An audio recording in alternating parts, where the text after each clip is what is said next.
Hi! Welcome to this week's 10-minute book reviews. Woo! You gotta I'm get 10. enthusiastic. I'm still 2. Oh my god. I ain't changing it. Okay. Be happy. I'm excited.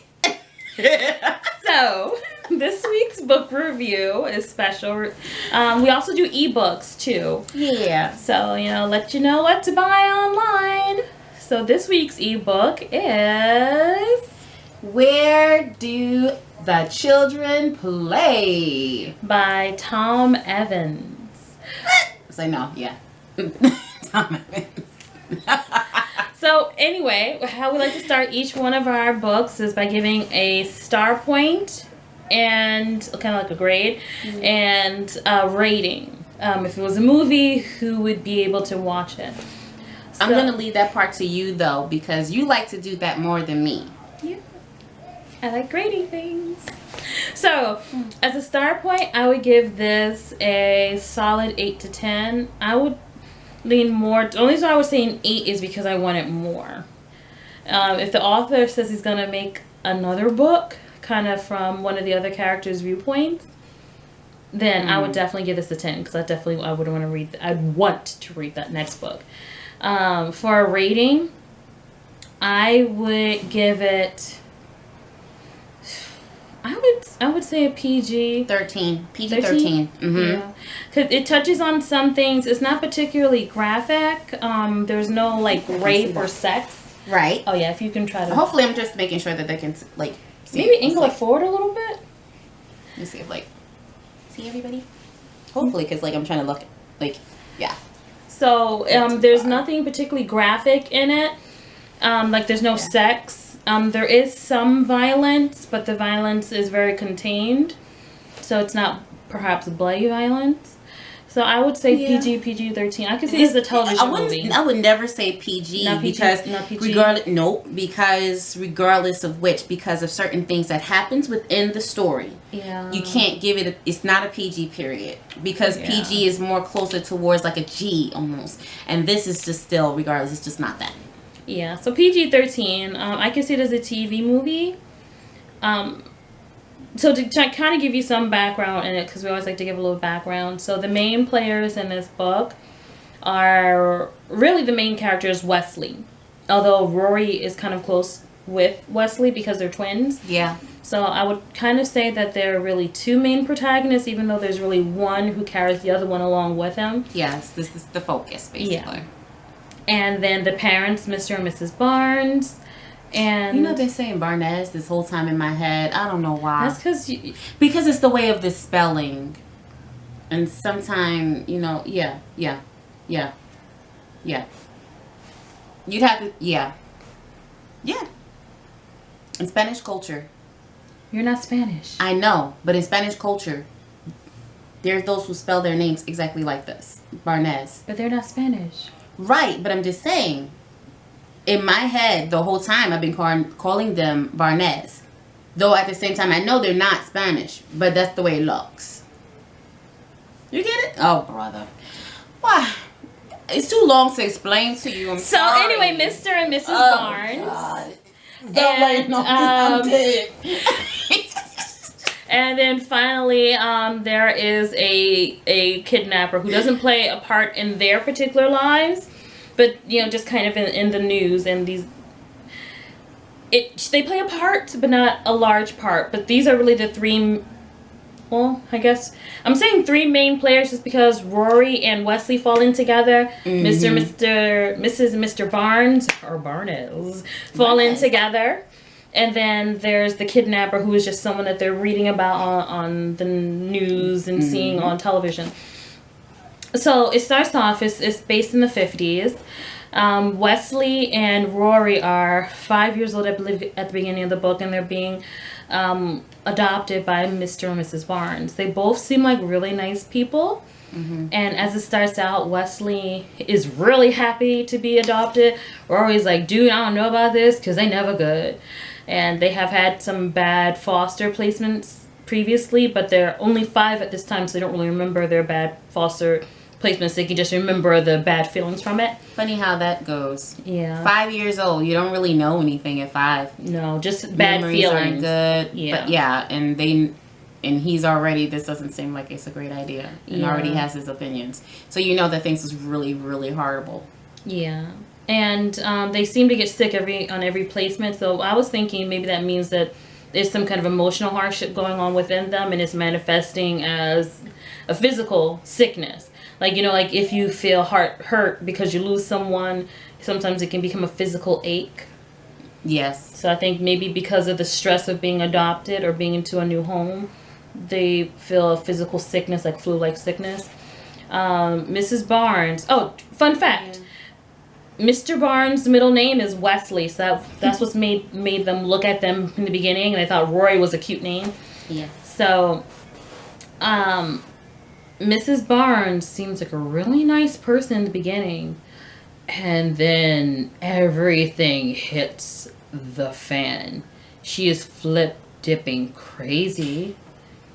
Dude, she's crazy. Wonder. Yeah, she is, but it makes me just wonder, though. You're married to this woman. And I just didn't say it before. You're married to this woman. Mm-hmm. You wanted children. You didn't have any. Mm-hmm. So it's kind of like... Right, but it's like, how do you not see that something is wrong with your own wife that you've been with for so long? I can see that just because sometimes people are a certain way towards people who they feel still have power over them. Mm-hmm. And they're a different way towards someone who they feel is beneath them.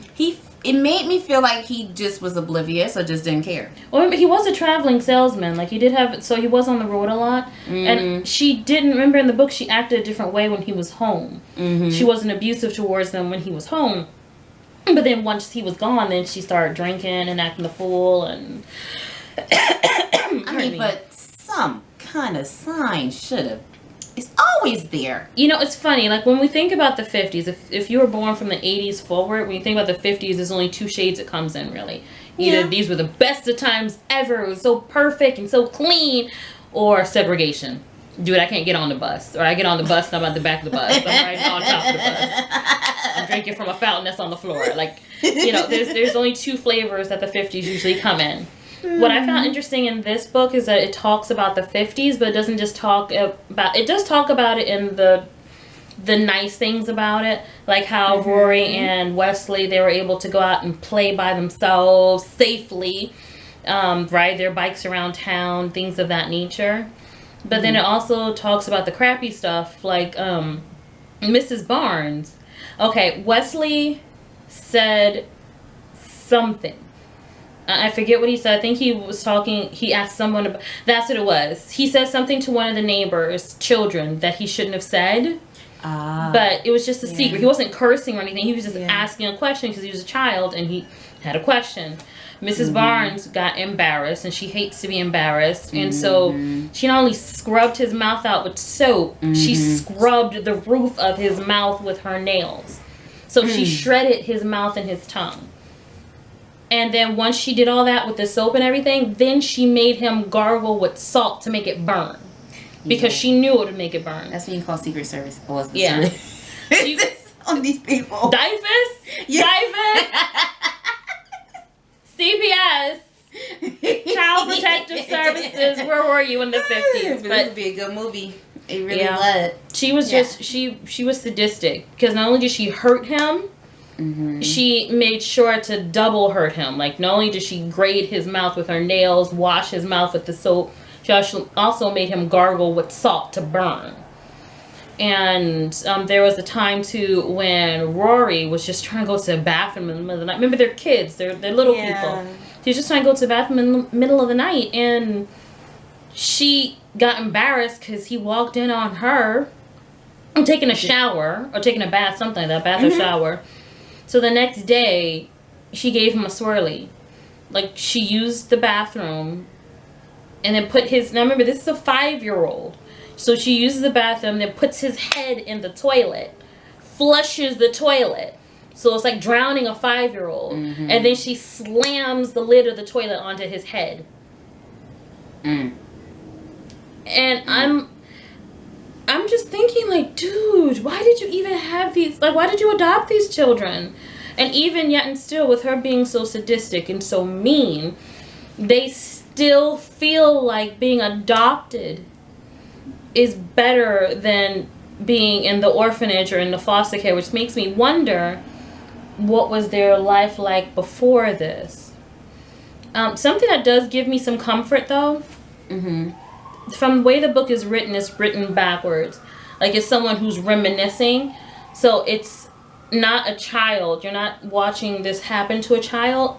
It's like you're hearing an adult talk about what happened when he was a child. Yes. So that brings comfort. Yeah. Yeah.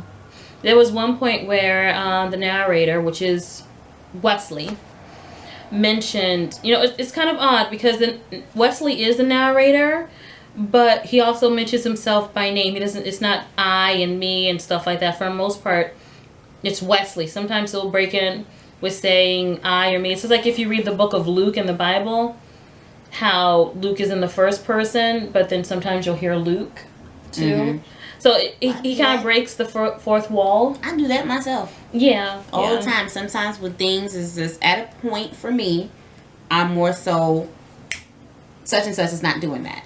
I will tell you my name. I will say my name. Except she won't tell you her name. Yeah. But I'm not saying my name. Yeah. Yes, too. So there was one part.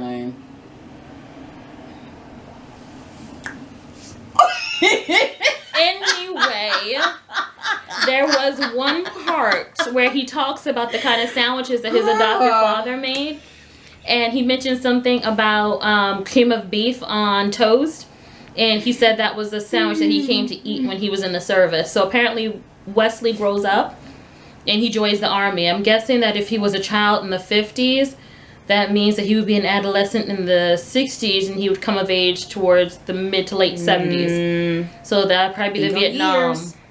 They're 5 in the 50s. Yeah, that's what I'm saying. So he'd be like an adolescent in the 60s. So the war going on in the 70s was Vietnam. So I would think that he probably fought in Vietnam. He's like our parents' age. Yeah, because our parents were born in the 50s. Not mine. Well, yours was born in the 60s, but my mother was born in 69.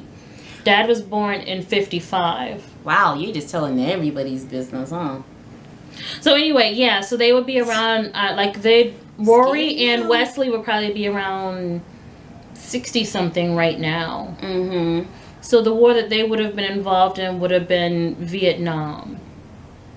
So it's good to know that whatever's going on in this book, they lived through it. Yeah. Probably about the 20. Yeah. Like 25 or so. In age.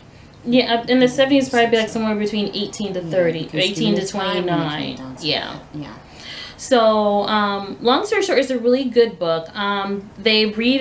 He reads about a kidnapping. I'm sorry, he sees a kidnapping on television, like a news article about it during the Flintstones. So I think it's interesting because it says it's a brand new show. So I'm like, wow, Flintstones is a brand new show. Anyway.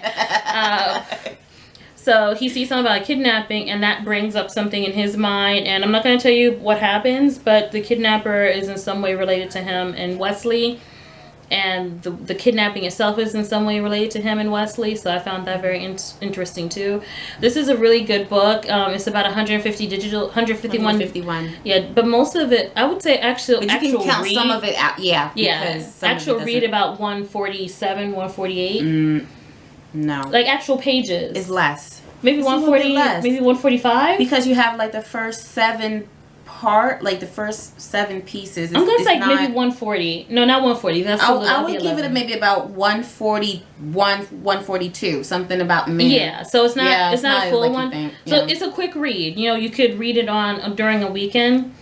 Yeah. It's not a bad read at all. It's not particularly graphic. If one of your kids picked it up, they'd be just fine with it. Which is like there's nothing salacious about it. It might be a little scary if you think about discipline in the 50s, but there's nothing salacious about it. I would love to see a part 2 that maybe says why Mrs. Barnes is so evil, or what Mr. Barnes does when he's at work, or Rory's point of view in regards to this.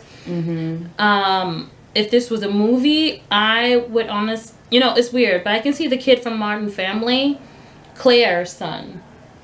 But if he had a twin, I could honestly see him as Wesley and Rory, like if they were just doing a double screen.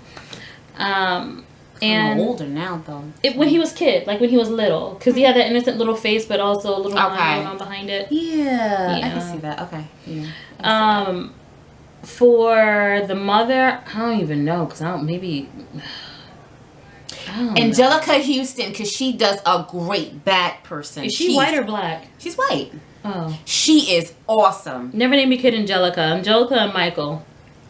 But she is awesome. Like she's the woman from what you call it, the Drew Ever After. Angelica Houston. She had Was she the stepmother? Yeah. Oh, okay. Her. Yeah, she's great. We only have like a few seconds left.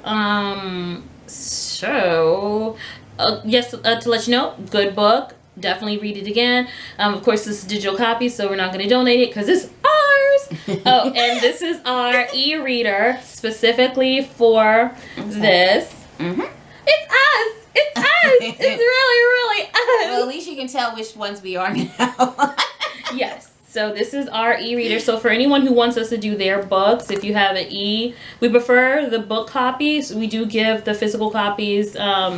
Donation. We keep the ones that people give us, but we do give them a preference. Like we do prefer the book copy. If you don't have the physical book copy, we'll take the ebook, but just know that it may be towards the back. Thank you so much for watching, and you all have a great day. And we hope that we see you again next week. You almost killed it. Bye.